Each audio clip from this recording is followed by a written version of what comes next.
is the visitor center, but the Greenway, I believe, has been totally absent from your agendas.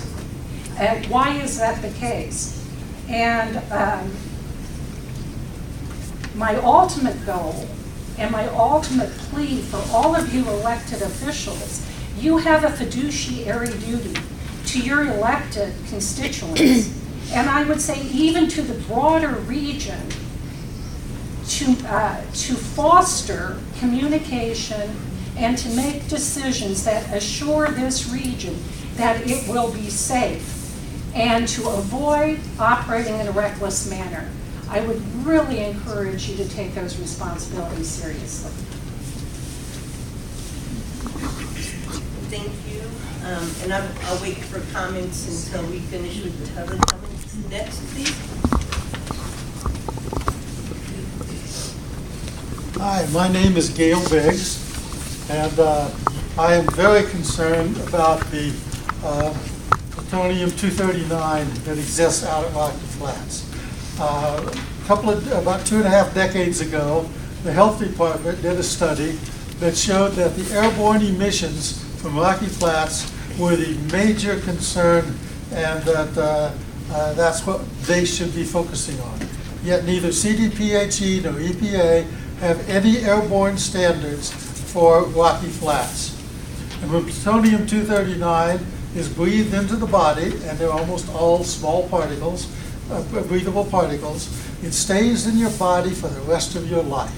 It usually concentrates in the lung, liver, brain, bones, and the reproductive system of the person who inhaled it. And it has a half-life of 24,110 years. That's your life easily. It continually emits alpha particles into the exact same area of the body where it has migrated to, and eventually it can cause cancer and other ailments.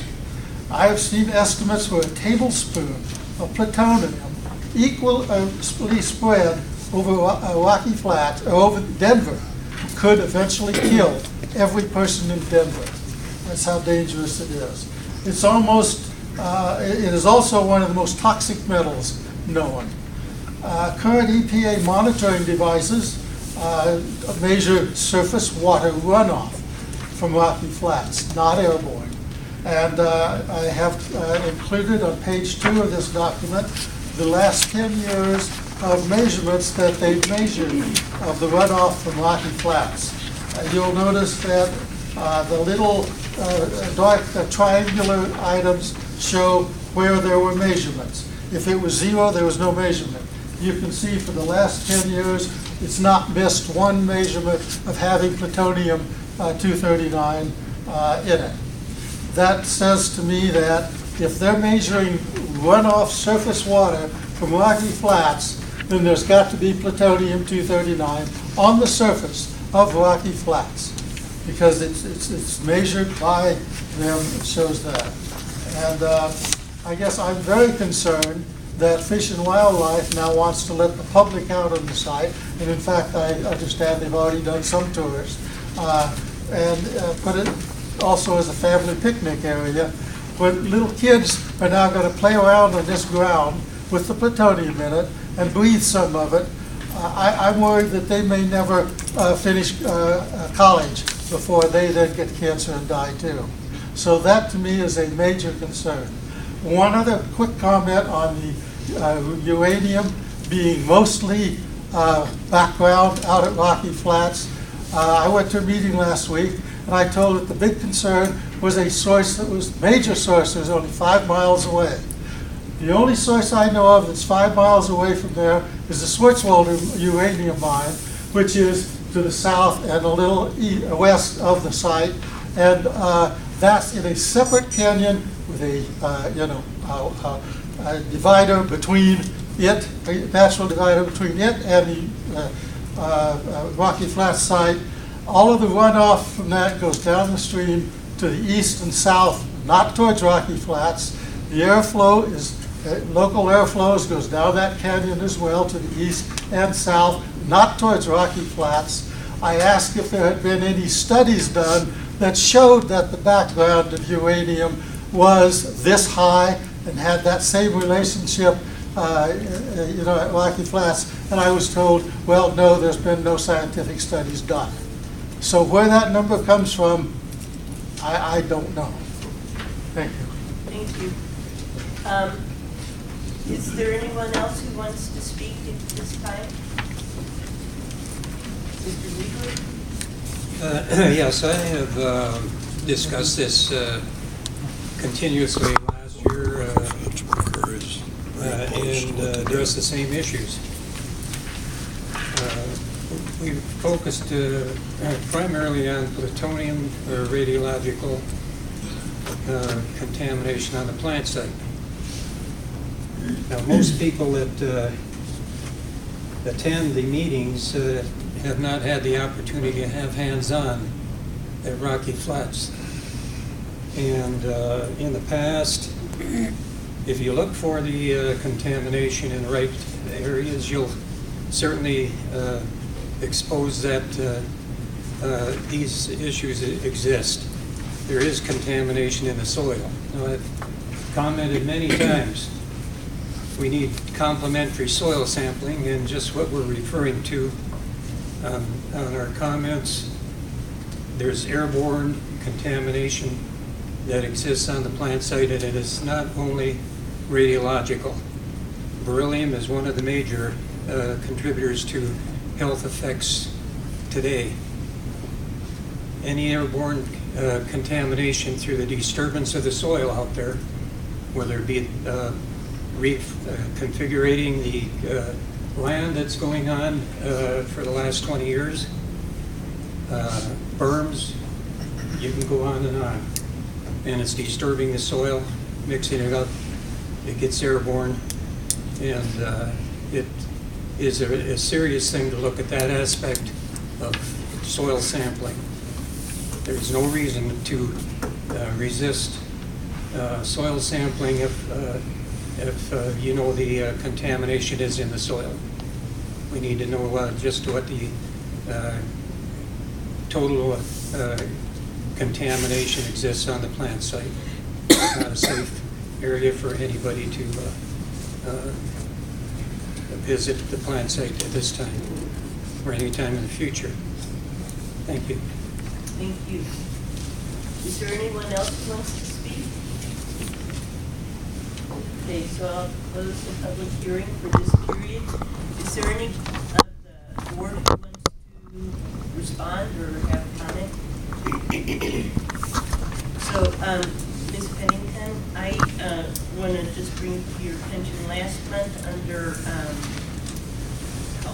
the big picture or roundtable, I did raise that the Rocky Mountain Greenway was coming up through. I agree with you that there needs to be some kind of a public hearing, and so we should have that public hearing. We will raise this at our next executive meeting, and maybe we can talk about it at the end of this meeting today when we start setting up the big picture. So I appreciate that. This is my first meeting. Can I ask you a question? Sure. We as a town are being asked by the end of April to render a decision on whether or not we'll participate in this. So it's confusing, and I think Boulder is, and it's on BOCO's agenda. So how is it we can render a decision in advance of those public hearings having taken place? So, we're just handling this, Sean. Fish and Wildlife will be here today. They have hired a company called Root Studios. Their presidents, their founder, not sure exactly all the titles, will be here today. Fish and Wildlife is charged with public engagement on all issues related to Fish and Wildlife Service. So they've got a company under contract.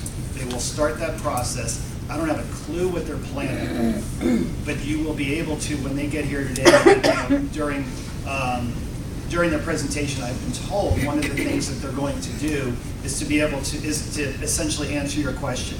Now, whether or not they're going to talk just about within the four corners of Rocky Flats, or the trail more broadly, I don't know.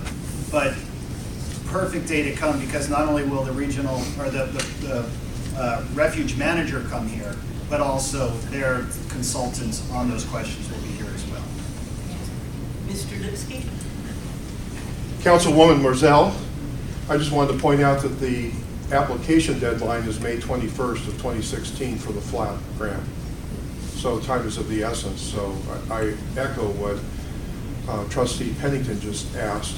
How can all these deadlines be met with meetings in between? Okay, so what Mr. Lipsky asked was he wanted to know about the FLAP grant. And the FLAP grant is the Federal Land Acquisition Access, what's the Program. And Grant. so that's what 2016. that means. And I think that'll be addressed during this hearing. Commissioner Gardner, can you Well, speak? maybe, I mean, and it is confusing, I appreciate that, because the state is being driven by the application for the FLAP grant, which is separate body of the Rocky Mountain Stewardship. It's not separate, it's not part of Rocky Mountain Stewardship. It's part of the Rocky Mountain Greenway, and there is a body that's kind of overseeing that. But that's who's making the application for the grant for the trail access points. And it's independent, but I certainly see, I mean, like, if you wouldn't want to come across Rocky Flats, then why have money for the access points? I mean, they are related, those decisions, but they're separate from a decision. But just so it's clear for everybody in this room, this Rocky Mountain Greenway Trail, is that what it's called? Yeah. This is not work of the Stewardship Council. When Lisa and whomever else, I guess Deb, went to Superior, they were there as City of Boulder and Boulder County, not as representatives of this board. The board is just starting to ask the question of how does it want to engage as the non-LSO on issues related to the management plan for the refuge. And we have the first briefing today. We'll come out of that and figure out how do you really want to engage from here. It is quite possible that Fish and Wildlife will come forward and say they've got all this public engagement plan and it has nothing to do with this body as a body and it's elsewhere. We just don't know. We don't know what they're planning. We don't know what the board wants to do. So I just want everybody to know that the conversation here is getting that's sort of almost getting ahead of where you are, and this is not, they're going to Superior and whoever else is not a, and I know Jeff Coe's been involved, is not a Stewardship Council issue. The question you've asked about contamination and safety of any activity related to the refuge then is a question for the LSO. That is a question of Department of Energy, State Health Department, EPA. That's when I say the historic use of Rocky Flats, you're really talking about residual contamination. You're correct, we're not an advisory board, but the local governments engage individually in advocacy on issues related to Rocky. And so that is a key distinction. If you'd like for Lisa and I to come meet with you, we would welcome it so we could have more time to really discuss these issues. Because I know that with Joe and Chris being here, they live it, they breathe it, but you know, Trustee Pennington, if you want Lisa and I to come sit down and sort of talk more in depth with some of these questions, we will make time for sure. Okay, so, and I just want to point out, we work, you know, in the non-LSO, we were going to take public comment at the beginning, but we changed it for after so that people would have plenty of time to comment and participate in the discussion. I just want to point out, Libby? I'm just wondering whose responsibility is it to do the public engagement for that? Fish and Wildlife. That would be So it Fish would and be the Wildlife. federal government, not this body or not a county or not a city, correct? And not Department of Energy either. That's Fish and Wildlife. Yeah, I would just clarify, the two chairs of the Rocky Mountain Greenway Steering Committee are U.S. Fish and Wildlife Service and the Colorado Department of Natural Resources. So the state also is playing a role in the Rocky Mountain Greenway effort. Okay. Well, I'm just pointing out that the board has the responsibility to submit to the DOE questions from the public. That's really the number one responsibility. So since the plans have been changed so that the Greenway's trail does not go around Rocky Flats like it's originally was planned, but it's going to go across Rocky Flats, we've got a perfect right and probably a responsibility to ask questions about it. Absolutely. Absolutely. And the only thing I would say is, as you're saying, Ann, those questions of safety are to go exactly as you said to the Department of Energy and State Health and EPA, not Fish and Wildlife. And as you know, we always post your comments. The Department of Energy always gets them. And so if there's something else some question you have and you want to run it through me as opposed to asking them directly, go ahead. You know how that system works.